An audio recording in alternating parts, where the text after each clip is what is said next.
PCDM 2025, berdaya, berdaya, berdaya. Bagi saya, ini bukan hanya slogan atau jargon atau sebuah yang berkutat pada teori, tapi ini adalah gerakan islahiyah yang langsung menyentuh pada masalah real. Yang artinya, ini adalah sebuah tantangan untuk masyarakat khususnya dai-dai muda yang bukan hanya sebatas menjaga kemurnian akidah, tapi juga bagaimana masyarakat khususnya dai-dai muda ini bisa mengolah sumber daya ekonomi umat manusia dan gaya hidup halal secara berkeadilan dan berkelanjutan.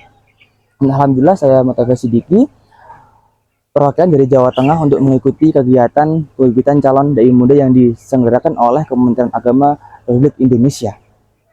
Dan alhamdulillah saya di sini mengikuti kegiatan magang tingkat nasional yang diselenggarakan di pesantren Zikir Al-Fat, ya, yang artinya ini adalah bentuk kolaborasi antara pemerintah, swasta, dan dai-dai muda, di mana mereka saling kolaborasi, saling bersinergi untuk memperdayakan umat, untuk mengembangkan ekonomi umat manusia berbasis syariah dan gaya hidup halal, sehingga ekonomi umat manusia berbasis syariah bisa tumbuh sebagai ekosistem terpadu.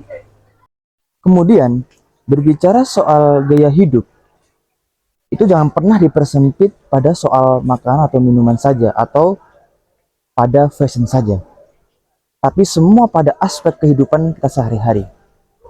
Karena prinsip gaya hidup itu bukan hanya soal hal cara label, tapi juga soal toyib yang bisa mendatangkan maslahah, kebermanfaatan, dan makosyid syariah. Kita pasti tahu semua bahwa kita hidup di tengah penuh digitalisasi, penuh disrupsi, penuh dengan paradoks, di mana globalisasi sangat banyak sekali menjanjikan banyak kemudahan. Tapi kita harus bijak, karena ini bisa membawa arus-arus nilai kita bisa mengikis. Karena di tengah era yang seperti ini, disinilah peran dai muda. Dai muda harus menjadi sebagai otoritatif di media sosial, karena mereka kunci utama memastikan bahwa nilai-nilai prinsip ekonomi Islam, dia hidup halal, kemudian integrasi nilai-nilai moderasi beragama itu bukan hanya tersampaikan, tapi juga terimplementasikan dalam kehidupan sehari-hari.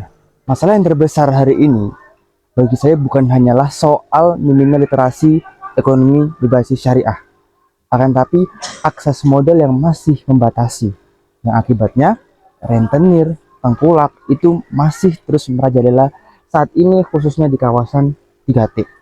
Bukan berarti masyarakat yang berada di situ bukan tidak mau berubah, tapi apakah peran dai muda itu benar-benar hadir di kawasan mereka?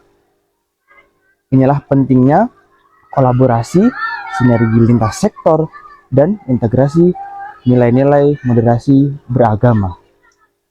Saya harap ini momentum titik awal untuk supaya dakwah moderasi beragama itu semakin terarah dan berkesinambungan dengan berbagai kawasan 3T, yang bukan hanya sekedar kegiatan seremonial ataupun kegiatan temporer.